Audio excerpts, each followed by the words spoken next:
10 foot by 10 foot আমাদের যে গণ্ডিটা তার উপরে কিন্তু এরকম বেশ কিছু মানুষের মতো যে স্ট্রাকচার, সেগুলো একটা ছোট্ট গণেশ ঠাকুর আমাদের চেয়ারের উপর বসে রয়েছে। এটার মধ্যে যে বার্নিংটা, যে struggling of life and existence, এইটাকে কোথাও দেবদারু ফটক তুলে ধরবে। সকলকে স্বাগত জানাই ফেস্টিভ বাঙালি আরও একটা নতুন ভিডিওতে। আর আমি নিলয় এই মুহূর্তে রয়েছি বেহালাতে। বেহালা মানেই তো একেবারে দুর্গাপুজোর হাব বলা যায়, মানে একটার পর একটা মানে সেরা সেরা দুর্গাপুজো আমরা দেখে থাকি। আর 14 নম্বর বাস স্ট্যান্ড এই জোনটাতে পর পর বেশ কয়েকটা দারুণ দারুণ কিছু দুর্গাপুজো আমরা প্রত্যেক বছর সাক্ষী হয়ে থাকি। আর এই 14 নম্বর বাস স্ট্যান্ডের কাছে অন্যতম বিখ্যাত একটি দুর্গাপুজো দেবদারু ফটক, বেহালা দেবদারু ফটকের পুজো প্রস্তুতি কীভাবে চলছে সেটাই ঘুরে দেখব আজকের এই ভিডিওর মারফত। দুর্গাপুজো 2025-এর প্রস্তুতি পর্বে এই মুহূর্তে আমরা হাজির হয়েছি বেহালা দেবদারু ফটকের একেবারে নির্মীয়মান মণ্ডপের অন্দরমহলে। আজকে সকাল থেকেই বৃষ্টি ভেজা দিন একটা, আর বৃষ্টির মধ্যেই তোমাদের প্রস্তুতি পর্ব ঘুরে দেখাতে নিয়ে চলে এসেছি। আর আকাশটা যদি বলি তাহলে আকাশ কিন্তু সকাল থেকে এরকম মেঘলা, বৃষ্টি সব কিছু নিয়ে চলছে। যাই হোক, তার মধ্যেই বেহালা দেবদারু ফটক পৌঁছে গেছি। বেহালা দেবদারু ফটকে এবারে শিল্পী অয়ন সাহা সাজিয়ে তুলছেন তাদের মণ্ডপ। 10 ফুট বাই 10 ফুট এই ভাবনার মাধ্যমে সেজে উঠছে বেহালা দেবদারু ফটক। এখানে ওপরে বৃষ্টির কারণে গাছ থেকে কিন্তু জল পড়ছে।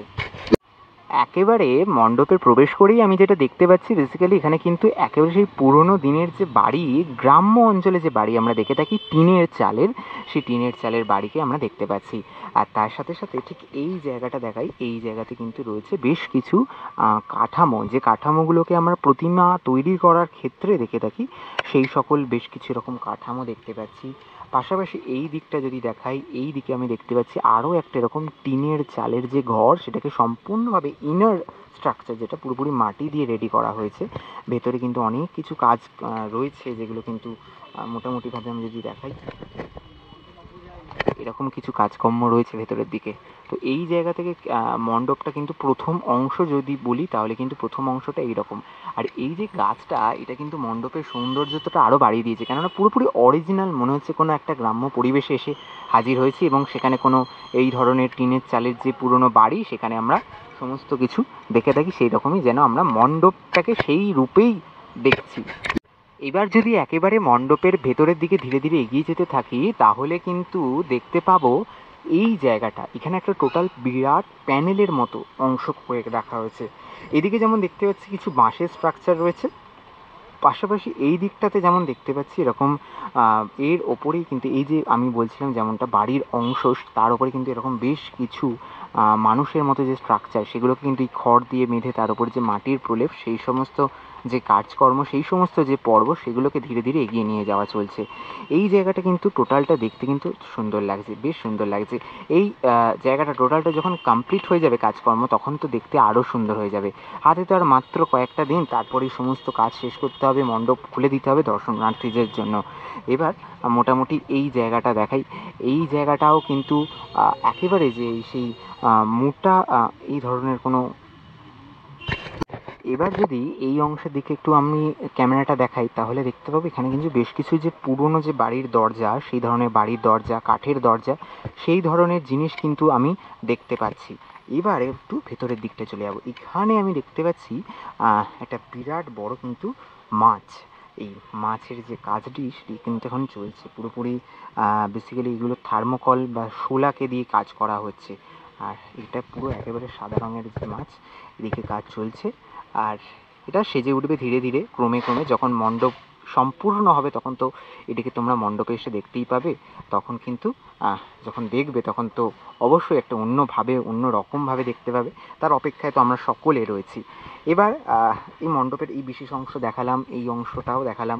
এইবারে একেবারে সরাসরি মূল মণ্ডপের যে দিকে, সেই দিকে চলে যাব। মূল মণ্ডপে যাওয়ার আগে এই জায়গাটা, মণ্ডপের যে মূল অংশ, সেখানে যাওয়ার আগে এই জায়গাটা দেখাই। এই জায়গায় দেখতে পাচ্ছি বেসিক্যালি যে কুঁড়ে ঘর আমরা যেটাকে বলে থাকি, মাটির বাড়ি যেগুলোকে আমরা বলে থাকি, সেই খড়ের চালের মাটির বাড়ি, সেই মাটির বাড়ি কিন্তু একেবারে আদতে এই বেহালা দেবদারু ফটকের যে প্রাঙ্গণ, সেই প্রাঙ্গণেতে কিন্তু তৈরি হচ্ছে, এবং ধীরে ধীরে তা সেজে উঠছে। এখনও অনেক কাজ বাকি রয়েছে। আগামী দিনে যত সময় এগোবে তত কিন্তু কাজের পরিমাণও এগোবে। বৃষ্টির বাঁধা হয়ে দাঁড়িয়েছে এবছর পুজোর ক্ষেত্রে। বৃষ্টিটা অবশ্যই এবছর একটা বাঁধা। বৃষ্টির কারণে প্রচুর সমস্যা দেখা দিচ্ছে আমাদেরও, যেমন তোমাদের সাথে আপডেট শেয়ার করতে সমস্যা, তেরকম এই সকল ক্লাবের বা শিল্পীদেরও কাজ করতে একটা বড় সমস্যা দেখা দিচ্ছে। তো যাই হোক, তো মোটামুটি এই হচ্ছে টোটাল একটা অংশ, যেখানে কিন্তু আমরা দেখতে পাচ্ছি পুরোপুরি একটা খড়ের চালের মাটির বাড়ি যেটা তৈরি হচ্ছে একেবারে মণ্ডপের মূল অংশে। এই জায়গাটাতে ক্ষেত্রেও কিন্তু আমি দেখতে পাচ্ছি এই ধরনের বেশ কিছু রকম স্ট্রাকচারাল পার্ট রাখা রয়েছে এরকম বাড়ির অংশের মধ্যে, এবং এই দিকটাতে বেশ কিছু রকম পুড়ে যাওয়া অংশ যেগুলো কিন্তু একেবারে মণ্ডপের অংশ হিসেবে কিন্তু আমরা দেখতে পাবো। আর এই সকল যে মানুষের স্ট্রাকচার যেগুলো বলছিলাম, যেগুলো কিন্তু দেখতে খুব সুন্দর লাগছে, যেগুলো কমপ্লিট হয়ে গেলে কিন্তু আরও সুন্দর হয়ে উঠবে। এবার তোমাদের একেবারে নিয়ে চলে এসেছি মাতৃমণ্ডপ। ঠিক আমার সামনেই মাতৃপ্রতিমা এই মুহূর্তে রয়েছে, তবে মাতৃপ্রতিমাতে এই মুহূর্তে তোমাদের সাথে ভাগ করে নিতে পারবো না, তবে এই জায়গাতেই তোমরা মাতৃপ্রতিমা এসে দেখতে পাবে।